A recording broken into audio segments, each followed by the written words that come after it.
숨가쁘게 돌아가는 대도시의 삶에 지쳐가는 나날. 산과 물이 있는 여유로운 전원주택으로 이사하고 싶다는 생각은 다들 한 번쯤 해보지 않으셨나요?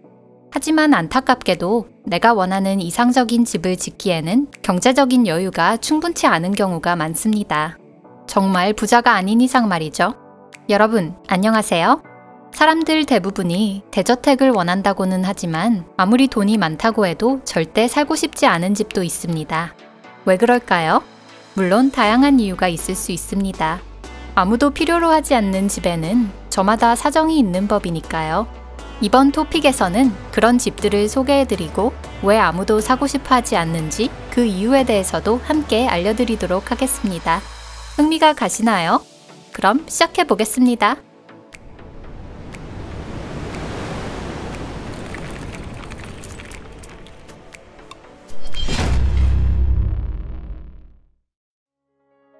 뉴저지 몬트클레어, 오브리 루이스 저택. 만약 아름답고 멋진 저택을 단돈 $10에 팔고 있다면 여러분은 어떻게 하실 건가요? 분명 아주 재미없고 말도 안 되는 농담이라고 생각하실 게 분명합니다. 아니면 이런 믿을 수 없는 가격으로 파는 데에는 수상쩍은 모종의 이유가 있을 거라고 생각하실 수도 있겠죠. 그도 아니라면 원래는 $100,000인데 실수로 가격을 잘못 써서 일어난 게 아닐까? 라는 추측도 가능합니다. 믿기 어려우시겠지만 뉴저지주 몬트클레어에 위치한 호화로운 대저택이 정말 $10에 매물로 나왔던 적이 있습니다. 이건 농담도 아니고 직원의 실수로 잘못 쓴 것도 아닙니다. 하지만 이 후한 제안의 이면에는 분명히 이유가 있었습니다. 만약 당신이 이 집을 샀다면 이전 비용을 부담해야 했을 것입니다. 이 저택은 20세기 초에 지어졌습니다. 지역 사람들은 이 집을 오브리 루이스 하우스라고 불렀습니다. 저택의 주인이었던 그는 운동선수이자 동시에 아프리카계 미국인 최초의 FBI 요원 중 한 사람이기도 했습니다. 오브리 루이스가 사망하고 그의 저택은 빈집이 되었는데 이후 그 집의 처분에 관한 문제가 생기게 됩니다. 바로 저택 부지에 관한 것이었는데요. 토지는 루이스가 아닌 부동산 개발업자의 소유였는데 회사는 당초 그 구에게 8채의 주택을 지을 계획이었습니다. 하지만 마을 사람들은 작은 마을의 건축유산이기도 한 저택이 철거되는 것은 아무도 원치 않았습니다. 그래서 이런 제안이 나오게 된 것입니다. 이 대저택을 $10에 양도하겠습니다. 다만 재건축 비용은 부담해 주셔야 합니다. 하지만 조건이 조건이다 보니 구매를 원하는 사람은 나타나지 않았습니다. 지금 오브리 루이스 저택은 이미 철거된 상태입니다. 무의미하게 시간만 흐르는 것에 모두가 지쳐 있었던 것일까요? 그 자리에는 이미 새로운 주택들이 들어서 있습니다. 뉴저지 워처하우스. 아무래도 뉴저지주는 모두에게 소외된 저택과 특별하게 인연이 깊은 것 같습니다. 몬트클레어에서 멀지 않은 웨스트필드에 또 하나의 복잡한 사정을 가진 저택이 있습니다. 이 집에 얽힌 이야기는 더 흥미롭고 복잡해서 스릴러 영화를 방불케 할 정도입니다. 2014년 꿈에 그리던 대저택으로 이사를 온 브로더스 일가는 자신들의 생활이 악몽으로 바뀔 것이라고는 꿈에도 몰랐을 것입니다.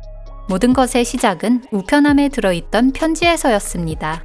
편지는 워처, 즉 감시인이라고 하는 사람에게서 보내진 것이었고 그의 할아버지 세대는 1920년대, 아버지는 1960년대에 걸쳐 이 집을 감시했고 이제 자기 차례가 왔다는 내용이 적혀 있었습니다.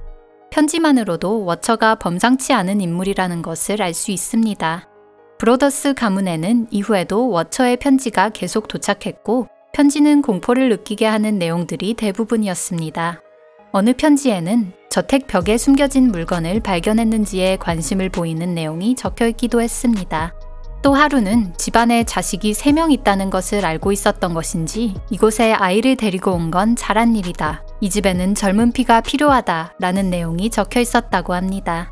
수수께끼에 편지를 적은 인물에 대한 수사가 행해졌지만 아무런 성과가 없었습니다. 브로더스 가문의 저택을 판 일가는 워처로부터 매각 전 단 한 차례의 편지를 받았을 뿐이었고 그때까지 살던 23년 동안 아무런 이상이 없었다고 합니다. 감시 카메라 역시 아무것도 찍히지 않았습니다. 심지어 지문 감정도 실시했는데 편지에는 그 어떤 지문도 찍혀있지 않았습니다. 마치 우편함 속에 홀연히 편지만 나타난 것처럼 말이죠. 결국 브로더스 가문은 이사를 할 수밖에 없었습니다. 하지만 이 저택을 구매하는 사람은 없었습니다. 모두 정체를 알 수 없는 스토커의 존재를 두려워했기 때문입니다. 유일한 구원의 손길은 의외로 넷플릭스에서 찾아왔습니다. 이 이야기에 대한 권리를 취득해서 영화를 방영하게 된 것입니다. 과연 어떤 작품이 나올지 기대가 됩니다. 여러분들도 영화가 나온다면 볼 의향이 있으신가요? 뉴욕 엘비언의 필러스 에스테이트. 이 고풍스럽고 우아한 양식의 대저택은 1878년에 지어진 건물입니다. 그리고 저택이 마지막으로 매매된 것은 2006년의 일입니다. 소유자는 토니 맥머트리 씨였는데 이 저택은 그에게 있어 확실한 마이너스 자산이 된 것 같습니다. 토니는 허름한 저택을 개조하여 과거의 아름다움을 되찾으려고 11년의 세월을 보내게 됩니다. 하지만 그 와중에 초자연적인 현상을 겪게 되며 집을 팔 수 없게 되고 말았습니다. 토니 맥머트리 씨와 하우스키퍼인 코라 고에티 씨의 말에 의하면 이상한 일이 일어나기 시작한 것은 저택으로 이사한 거의 직후부터였다고 합니다. 당시 두 사람은 지하실 불빛 창문에서 이쪽을 빤히 쳐다보는 아이를 보았고 작업자 중에는 그 아이의 유령과 이야기를 했다고 주장하는 사람도 있었습니다. 침실에서는 빅토리아 시대의 긴 드레스를 입은 여성이 나타났으며 계단에서는 언제나 누군가의 발소리가 들렸다고 합니다. 필러스 에스테이트는 서서히 사람들 사이에서 미국에서 가장 기분 나쁜 집으로 유명세를 타기 시작했습니다. 심령 현상을 좋아하시는 분들을 위해 원한다면 1박을 빌릴 수도 있습니다. 대여하는 사람들과는 별개로 아무도 이 저택을 사려고 하지는 않았습니다. 2015년에 집이 매물로 나왔을 때의 가격은 100만 달러였습니다. 그리고 2020년 4월 현재 45만 달러까지 가격이 떨어졌습니다.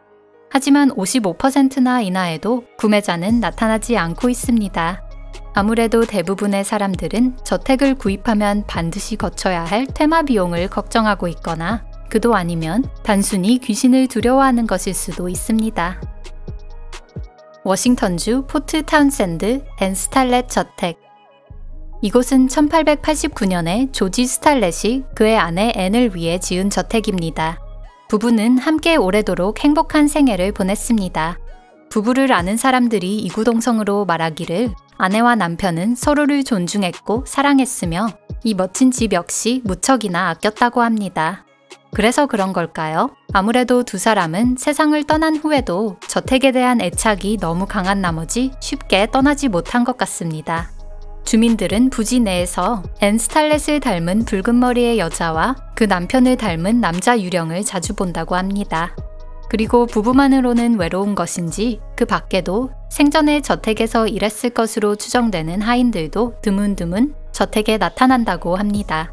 한마디로 그곳은 지금도 매우 소란스러운 곳입니다. 만약 RPG 게임 속이라면 이 저택은 많은 유령들을 쓰러뜨리고 점수를 벌 수 있는 명소가 될 것입니다. 앤 스탈렛의 저택 역시 여러 차례의 매각 시도가 있었습니다. 하지만 유령 집단이 딸린 저택의 구매자는 아직 발견되지 않았고 아마 쉽게 찾을 수도 없을 것입니다. 필러스 에스테이트를 비롯한 다른 유령의 집도 그렇지만 관광객을 끌기 위해 지역 주민들이 유령 전설을 만들었을 가능성도 있습니다. 게다가 지역 사람들 역시 역사적 가치가 있는 대저택을 쉽게 팔고 싶진 않을 것입니다. 그도 그럴 것이 새 주인이 생긴다면 저택에 무슨 짓을 할지 알 수 없으니까요.